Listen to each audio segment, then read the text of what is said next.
De même aussi l'Esprit nous aide dans notre faiblesse, car nous ne savons pas ce qu'il nous convient de demander dans nos prières. Mais l'Esprit lui-même intercède par des soupirs inexprimables.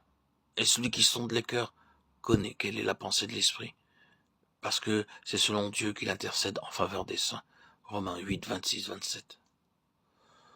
De tout ce qu'opère le Saint-Esprit, c'est son intervention comme esprit de prière qui nous fait le mieux comprendre la place qu'il occupe dans l'économie de la grâce et dans le mystère de la Sainte Trinité.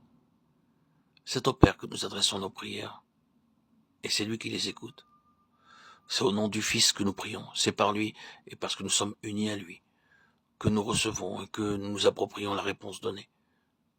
C'est par le Saint-Esprit que nous prions, lui-même priant en nous selon la volonté de Dieu et le faisant par des soupirs si inexprimables qu'il faut que Dieu sonde les cœurs pour savoir quelle est la pensée de l'Esprit. L'œuvre du Saint-Esprit qui intercède en nous, qui attend et reçoit la réponse de Dieu, est tout aussi merveilleuse et certaine que l'œuvre de Dieu sur son trône lorsqu'il daigne écouter les prières et les exaucer par sa toute-puissance. Cette œuvre de l'Esprit est tout aussi divine que l'œuvre du Fils qui intercède, qui saisit et nous transmet la réponse d'en haut. L'intercession de l'Esprit au-dedans de nous est l'œuvre de Dieu aussi bien que son intercession dans le ciel. À la création du monde, ce fut l'Esprit qui se mit en contact avec la matière ténébreuse et inanimée du chaos pour lui communiquer force de vie et fertilité. Ce n'est qu'après cette action vivifiante de l'Esprit sur la terre que la parole divine lui donna sa forme et en fit sortir les divers types de vie et de beauté que nous voyons aujourd'hui. De même, à la création de l'homme, ce fut l'Esprit que Dieu souffla dans le corps qu'il avait formé de la poudre de la terre, afin qu'il s'unît à cette matière qui, sans lui, serait restée inerte. Pour Jésus aussi, ce fut par l'intervention de l'Esprit que son corps fut créé. Ce corps dans lequel l'Esprit devait habiter, et plus tard ce fut par l'Esprit encore que Christ ressuscita. 1 Pierre 3, 18. C'est de même par lui que notre corps devient le temple du Dieu vivant, et que nous sommes alors les membres du corps de Christ. 2 Corinthiens 6, 16, Éphésiens 5, 30, 1 Corinthiens 6, 15.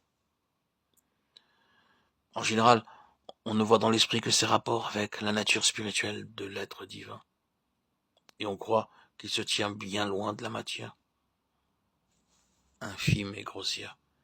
Mais c'est oublier que l'Esprit est tout spécialement chargé de s'unir avec notre nature matérielle, afin de l'amener à participer de sa propre nature spirituelle, et de lui faire atteindre ainsi son plus haut degré de perfection, de lui faire posséder un corps spirituel. Il est essentiel de bien saisir ce qu'est ici l'action de l'Esprit, pour pouvoir comprendre aussi quelle est sa place dans l'œuvre divine de la rédemption.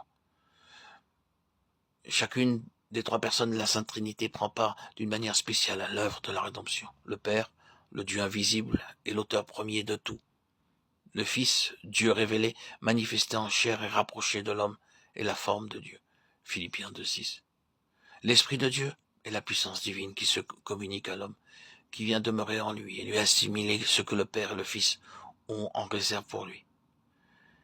Et ce n'est pas seulement dans chaque individu, c'est encore dans l'ensemble de l'Église entière que vient agir le Saint-Esprit, car ce n'est que par son intervention continuelle, par son active coopération que le corps de Christ peut s'approprier d'une manière efficace ce que le Père a résolu et ce que le Fils a accompli.